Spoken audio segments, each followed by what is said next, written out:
we can get into our Raw recap. Cody and Seth joined forces, right? Cody comes out and basically essentially challenging The Rock and Roman. Well, The Rock and Roman challenged, The Rock on behalf of the Bloodline challenged Cody and Seth to a tag match at WrestleMania. Okay. Yeah, go ahead, bro. Because I actually wanted to ask you about that SmackDown promo, Daniel. About the Rock, because I know you and John had been talking about it in the chat, and you felt that some of the words that the Rock used were kind of like outdated, and you thought it was kind of corny. I don't know about you guys, but when he said "cactus crackheads," I was laughing. I thought that was funny. I get it; it's funny, but it's just like I'm sorry. I've seen this stick from the Rock before. If you remember Hollywood Rock, and he had the black vest and the glasses and stuff like that, and singing every week, like this was normal. Like I've seen this stick from the Rock before. So I mean, it's him. He's gonna bring it back. You know, there's no issue with the legend playing to their strengths and what they've done in the past, because that's what legends do and come back and do. But it's just like I've seen it, and I guess I've seen it so much where the Rock stick his head in, says this catchphrases, and then goes away. But he's actually around for the only difference is that he's actually around for 2 months now. That's the only difference to me. And I'm just pissed off from the whole Rock involvement overall. But it's just like I've seen this before. I just want to see him wrestle at this point. That's where I'm at with the Rock. I just want to see him wrestle. All right. See, I can get that. I can understand that. Because I'm that way with a lot of guys where it's just like, okay, I'm just tired of the talking. Let's just see the match now and get it over with. Yeah. But as far as especially now that we know that we're getting Cody versus Roman night 2, at least like we know that's already set in stone. So it's like I just want to see The Rock wrestle now. Like I don't want to see you keep doing these back and forths. We're gonna get great promo packages out of it and stuff like that, but he's not gonna wrestle before Mania. No, I would have loved that if he would have he has to get physical before WrestleMania. Oh yeah, for sure. Yeah. He has to lay a rock bottom down to Seth or something. Or anybody. That might actually be this Friday. Oh, that'll be interesting. Because apparently, because Cody and Seth are going there to give their answer to the challenge, which is pretty much straightforward. Yes. But when they finally decided to go into this direction, my first thought was, they have to be very, very careful with booking this moving forward, because you almost don't want Seth's title match to kind of be forgotten. And this is one of the reasons why I've been such a fan of Drew McIntyre's promo work, because Drew is making you not forget about their title match with the promo work he's been cutting. Like, you guys see my comments in the chat every time Drew comes on. I type, "Yeah, Drew," because he's making you're not going to forget about this match because of Drew. Literally, just because of Drew McIntyre, you're not going to forget about the world title. So that's facts. Yeah. But yeah, Cody and Seth joining faces. They're going to go to SmackDown this Friday to answer the challenge of The Rock and Roman. And what do you guys think about Roman Reigns telling The Rock to acknowledge him? Do you think that's going to play a factor into later down the line? Yeah, for sure. Yeah, definitely. I mean, everybody kept saying, "Oh, the L." He's saying "loser" or whatever. You got it right. You got it right. Heyman's like, "You got it right." Well, yeah. I mean, it's just layers of storytelling to lead to the eventual betrayal that we hope of Rock against the Bloodline. They keep adding these layers. And when's the last time you've seen the Rock like that, bowing down to somebody, even if it is in his own family? Exactly, you don't see it. It never happened. So it's different. So I like that aspect of it, the fact that it's unique and different, because he even sounded unnatural saying, I acknowledge you. So yeah. It sounded crazy, but that's going to be interesting going forward. Let's get into one of my favorite things from Monday night. Gunther beats the hell out of Dominic Mysterio. Like, I've seen guys get their ass kicked in wrestling, but Dominic Mysterio got his ass kicked by Gunther in that matchup on Monday night. I thought it was crazy. Even Rhea Ripley questioned it last week when they had that standoff with Gunther and the Judgment Day, Imperium and Judgment Day, heading into that matchup and stuff like that. But just Dominic Mysterio playing his role, getting his ass kicked out. What do you guys think about that? And Gunther just laying out another guy. My God, man. Like, I didn't expect him to do that route. I didn't expect him to go that route. I mean, what do you mean you don't expect it? That's what Gunther's been doing. I thought the Judgment Day would have helped him. I kind of was about to say the same thing. Like, how else was it going to go? besides that, how else was it going to go? I mean, it couldn't be competitive. I mean, no, I didn't think it was going to. Like, I thought he was going to be a conniving heel and cheat and do all these little things and stuff like that. But it's kind of weird because it is a heel on heel matchup. Like, even with this whole pairing now with the Judgment Day and Imperium, it's like these two factions are heels. Yeah. So it's kind of weird. It's like, so from that standpoint, it's a little weird. But I just thought that was hilarious. They're beating the hell out of Dominic.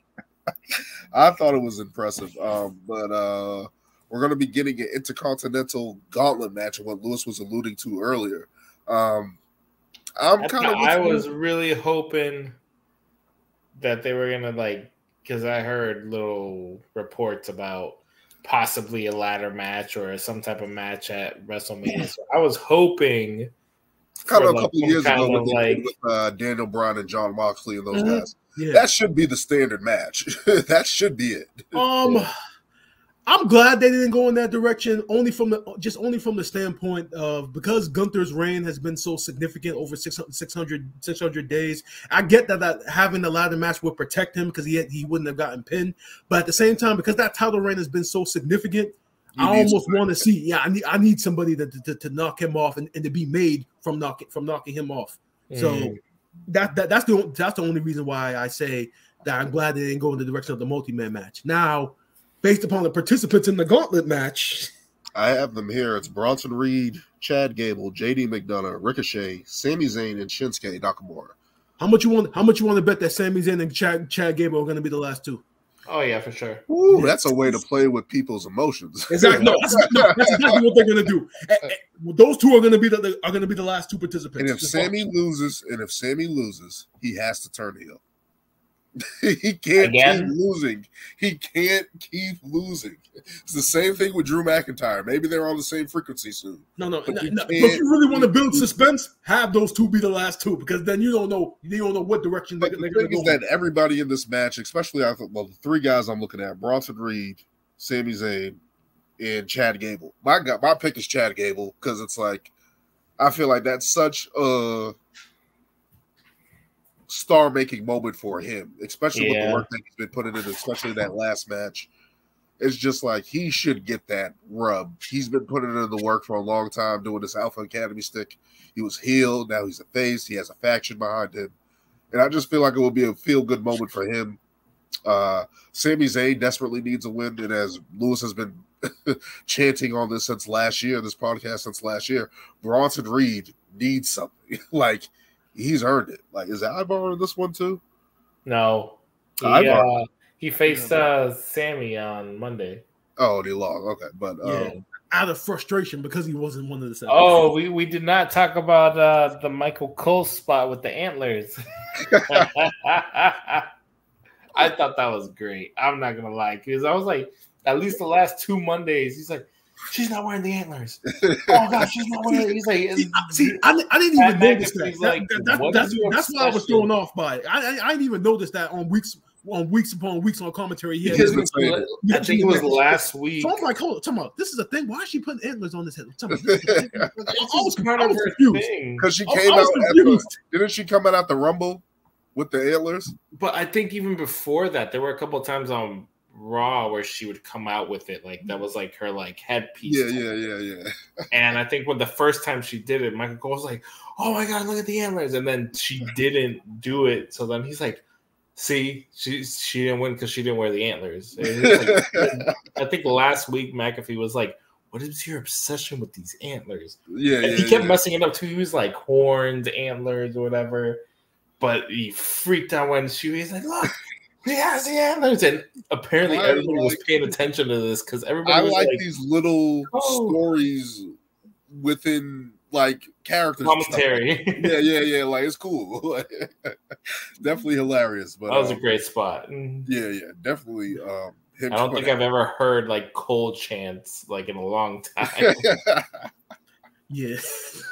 Oh man, no, they're doing some good work. But no, that was a nice little touch, especially for Ivar and Valhalla, where they've been trying to get that character over, and now they have Michael Cole kind of interjected himself to help it get over. So that's cool. I like that. Let's get into Drew McIntyre on a roll. We've been kind of alluding to it ever since we made the transition to WWE on this episode. Drew McIntyre has been the best thing on WWE program for a while. Ever since this heel transition, ever since he's been laying out his transgressions across Monday Night Raw, been doing this heel promo, every promo he does. He called Seth Rollins a junkie this week. Like, he has just been on a roll and kicking ass and taking names. Laid out Seth, held the title at the end of Raw. What do you guys think about Drew McIntyre recently? Beautiful. He's just on a different level, man. Yeah, that's an understatement, man. And really hope he gets the title. And they finally did what I've been fucking telling them to do for the last couple of months. They paid that man because apparently, according to Sportskeeda, he's re-signed. Yeah. So they finally fucking realized what they had on their hands, and they paid them good about fucking time. Because like I just said, he's literally carrying this world title feud with Seth Rollins right now. Yeah. Without Seth, well, technically without Seth at all, because I know Seth is kind of like got 1 foot in, 1 foot out, 1 foot in with the bloodline and everything. So Drew's kind of had to carry this feud by himself, and he's doing one hell of a job of it. Like I haven't forgotten about the world title match, and I thought that once they made it clear that they were going to go forward with the tag match, that okay, then Seth's world title match is going to be in jeopardy now because all the interest is going to be on Cody and the Bloodline. But Drew was making it clear that don't forget about me. Don't forget about me over here. I still have my own personal story to finish too, to regain a title that I haven't won because I've been constantly getting screwed over. And if he does not win the title, that's gonna be a huge blow. He needs to win that title. He has to win it. He has to win the title. Seth Rollins cannot overcome that. Like, no. But here's where it's tough though for you to say that Drew has to win, because I'm looking at this tag match, and the only result that I'm thinking of makes sense moving forward is that if obviously Rock and Roman win, but that if Rock pins Seth, right? So losing that tag match and then transition to losing the world title the very next night, to lose back-to-back nights. I know you're thinking a guy like Seth Rollins can recover for that, but I just don't know if they would do something like that, to have the guy who's been carrying the workhorse title pretty much get pinned both nights. Who you think? Well, I mean, if there's anybody that can survive that, I think it's Cody at this point. Like, if Cody gets pinned, I don't think it's going to hurt him going into night 2 with the odds even stacked against him. The bloodline because that's what they're fighting for originally, right? Is the bloodline to be at ringside or accompany Roman, right? Like, that's technically what the tag match is for. Yeah. So it's like, I mean, if Cody does take the fall and then he wins the next night, I don't think that's going to hurt him. But you don't think it, like if Cody does take the pin on night 1, you don't think that then by that point for night 2 it's like obvious and mandatory that he's gonna win? Like if he takes the pin on night 1, I think Cody has to win regardless. Even though I have my heel glasses on, if Cody doesn't win, as I said before, it's over. It's over. No. We agree on that. Now, if he doesn't win the title at this year's WrestleMania, then I think these are big nights for both. This finished the story narrative. But Dan, you've been praising the bloodline for so long. Maybe they want to get him to beat Hulk Hogan's reign. So they have, again, WWE 2K24 plug. They have planted seeds of that. saying of Roman. And you've been raving about your tribal chief. And speaking of, and they've still been promoting that game around the whole finish the story narrative, correct? Yes. So if he doesn't win the title at WrestleMania, then that's down the drain, and there's no more story after that. Yeah. That's why they came out with the game this month. Everybody buys the games, promo work for a reason, bro. Like, no, it's a business. It's all business, bro. Like people gotta open their eyes and realize this shit. Like they do all this shit for a reason. If Cody Rhodes and Drew McIntyre do not win the title at WrestleMania, it's a disservice to those guys. Period. Period. So if Drew wins and then Damian cashes in, does that still count? Oh man! Could you imagine? Man. Honestly, I don't think that's gonna happen now because of the tag match. Because then you're gonna have too much going on that night too. Then you might forget about the cash. They have been chaotic before. They could be trying to. They can be trying to create more buzz happening with that. So I wouldn't be surprised. When's the last time someone cashed in on WrestleMania since Seth? Nobody. But I'm just saying they could be trying to just create more eyes on the product. Because if Drew McIntyre gets screwed after all of that, oh my God. Or Cody. Oh man, that would be crazy. Especially Cody. After all this shit, yeah. No, as I said, if Cody. By the way, guys, if you guys don't listen to Busted Open Sports Radio, please start. Whose podcast is that? Is that Bully Ray's? That's Bully Ray, Mark Henry, and Dave LaGreca. Yeah. Oh, okay. Yeah, I should definitely check that out. I love those. Yeah, because I think Mark Henry. Yeah, because that in that promo that Rock cut on that he put on Twitter or X, he actually mentioned Dave LaGreca. Like he actually put the clip of Dave LaGreca going off about the whole Rock initially challenging Roman. Put that whole clip in, and then he came at Dave LaGreca. Said obviously Dave LaGreca then clapped back at him on his show, and that was hilarious. So listen to Bustin' Open Sports Radio. I gotta check that. Dave LaGreca. She's like, I'm not mad at the fact he came at me. I'm mad at the fact that he used the clip and then acknowledged the fact that Bully Ray and Mark Henry were in it. Damn. It wasn't just me. No, but it's just like those guys.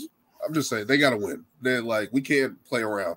If you want to play around after that, fine. I'm fine with that. But at WrestleMania 40, Drew McIntyre and Cody Rhodes need to walk out as champions. I don't care. There doesn't need to be a cash in. You can save that for a later date. But man, and I just feel like if Damian Priest, because it doesn't look like, I don't know where this Judgment Day thing is. One moment they're mad at Damian. Damian doesn't like what Rhea's doing. Like, I don't know.